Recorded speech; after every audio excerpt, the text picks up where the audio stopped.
Good morning. It's the first day of summer, apparently. At least in Israel it is. It's the 25th day of Nisan and the 16th of April. And we're going to be looking at the first reading of the two joint parashas this week, Tazria and Metzora. Tazria literally means inseminated, and Metzora means a leper. So let's start with the very first of the verses. The way this should be translated is a little bit different than what you might have in your Chumash, but I'll translate it literally. So God said to Moses to say to the people of Israel, to the Israelites, a woman, should she be inseminated and give birth to a male, she will be impure for 7 days, like the days of her menstruation impurity. And on the 8th day, the child's flesh shall be circumcised. Okay, what we're going to be looking at is this phrase, if a woman is inseminated and gives birth to a male. Now, the way that we understand it very simply is, okay, a woman conceived and from her husband, and she now has a child. But the sages in the Talmud, in Masechet Brachot, they say the following. They ask about whether it is of value to pray for the sex of the child that is in the womb. Meaning, is such a prayer of value or not? Is it an empty prayer that has no meaning, or not? So the Gemara asks: is prayer effective for that purpose, for changing the for determining the sex of the child? Didn't Rav Yitzchak, son of Rav Ami, say, if the man emits seed first, his wife gives birth to a female? If the woman emits seed first, she gives birth to a male. As it is stated, when a woman emitted seed and bore a male. That's our verse. So I want you to listen to this carefully. He's not saying if the woman is inseminated, but rather the correct reading is if the woman emits seed. That is literally what it says. That is the correct literal interpretation. So we say if she was inseminated, meaning she was given seed from the male.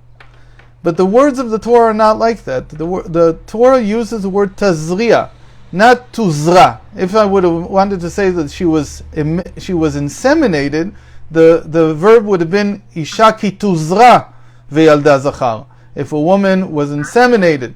But here it says if a woman emits seed. Now this is a very interesting statement because, first of all, it's not common practice that a woman emits any kind of seed. What are we talking about exactly?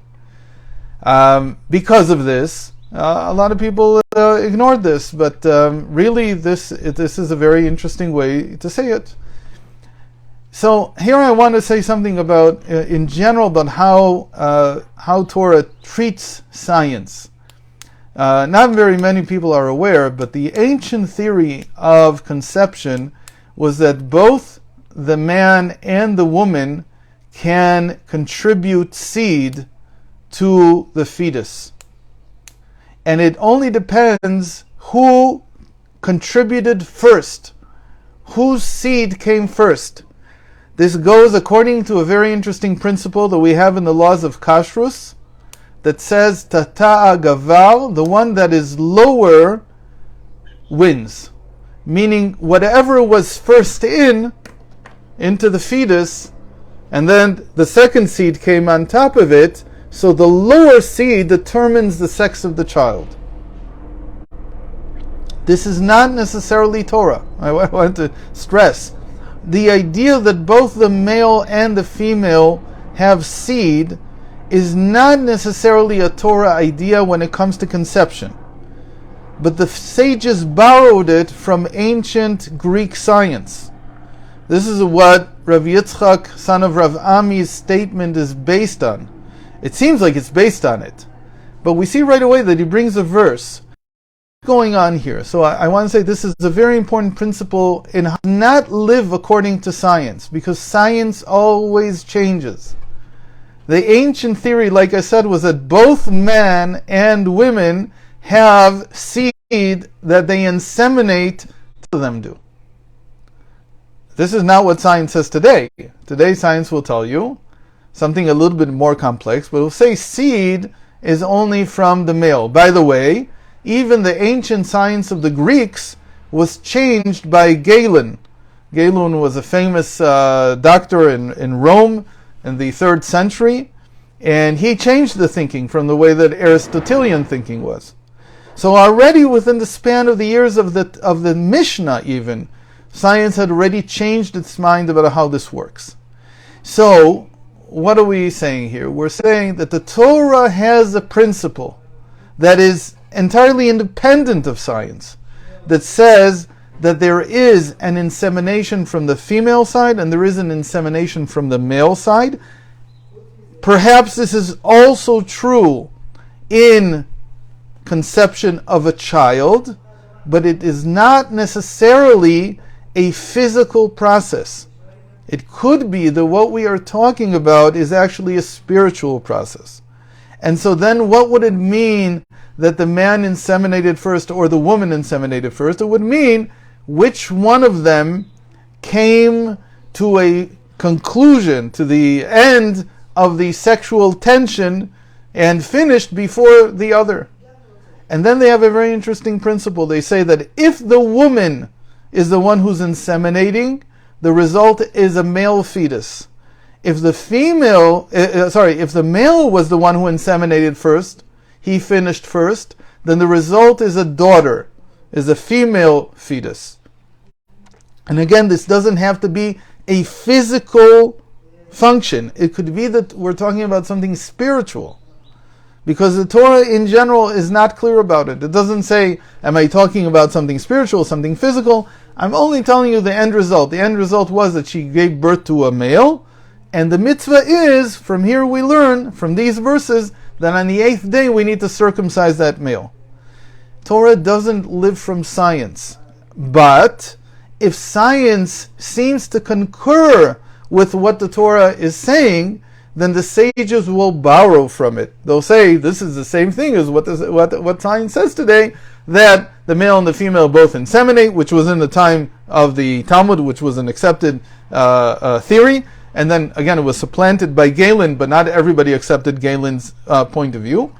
And so this sage, Rav Yitzchak, the son of Rav Ami, he comes and says, this is something that's similar to what the scientists say, even though he doesn't mention the scientists here, but he says it in a very, very similar way to the way that it appears in Aristotle and in other places. So we surmise that at least he phrased the words in such a way that it would be familiar to anyone who had studied science. So they say, yes, this is how it works.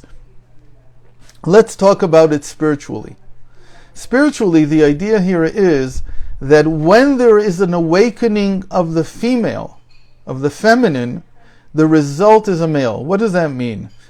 In our relationship with God, it's either we who are awakened first or God is awakened first. Almost all the time we say that it's God who awakens us to do something. But sometimes there seems to be an awakening from below that was not preceded by an awakening from above. What is this like? That sometimes a person feels not that out of nowhere they want to do something. On the contrary, consciously the person says, I want to do something special. For instance, I feel that I need to learn more. So I come and I say, okay, I want to learn an hour a day, I want to learn Talmud or something like that. Whatever it is. The result of this awakening from below is a male.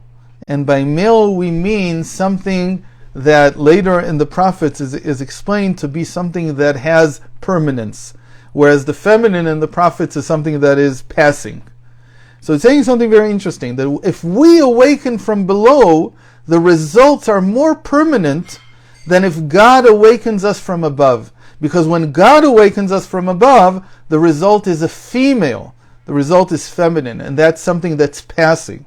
So this is a great statement about how to live life, that it's more important for us to look for where we can awaken, where we can be the feminine that arouses, and then the result in the world is much more permanent, is much stronger. So we'll give an example. When the Jewish people were taken out of Egypt, that was an awakening, an arousal from above, because it was God who chose Moses, who sent him, and then did everything that was needed in order to take them out of the exile. However, one might say that the reason that the third temple will be permanent is because it has to come from an awakening from us.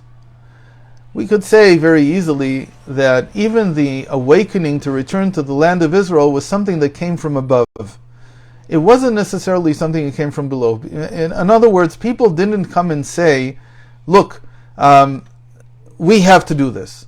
It was a long process that took a few hundred years, and people began to return. It started with the students of the Baal Shem Tov, the students of the Gaon of Vilna, and so on. And then you find that we have today 5 million Jews in the land of Israel. But when it comes to, for instance, building the temple, here there is no arousal from above. Everybody can tell you this. Everybody would say, if God wanted there to be a temple, it probably should have come down already. So we see in a certain sense that he's waiting for something. The same thing about creating a Jewish monarchy. We use a democratic system, which is common in the entire world, and there's no awakening from above that tells us you have to install a king. This either will come or won't come from the people themselves. But the same is also true in terms of marriage. That if the awakening is from below, meaning that the person feels every day that he needs to he needs to arouse himself to bond, to connect with his wife, then the connection is permanent. If he just walks on inertia, which is just that, okay, every single day, it just repeats, we're flying high on the fumes, on the gas that we put into our wedding car back when we got married. So then it's transient. It doesn't stick. This is the value of arousing ourselves, because when we arouse ourselves from below, it becomes something that's much more permanent. God willing, we'll continue a little bit more with this tomorrow, because there's a little bit more to say about modern science, how modern science sees it, and then we'll continue with the rest of the parsha. This is very interesting and usually very difficult parsha, because this whole thing of leprosy, we don't understand what it is today. We have no clue what this illness is, and what do we do with it? Let's just say that this is the only illness that the Torah records and explains how to heal it. What is the process of healing? So in a sense, all of medicine depends, again in very general terms, on this process that comes from dealing with leprosy. So God willing, I'll see you tomorrow, and have a good day and a good week. Thank you. All right.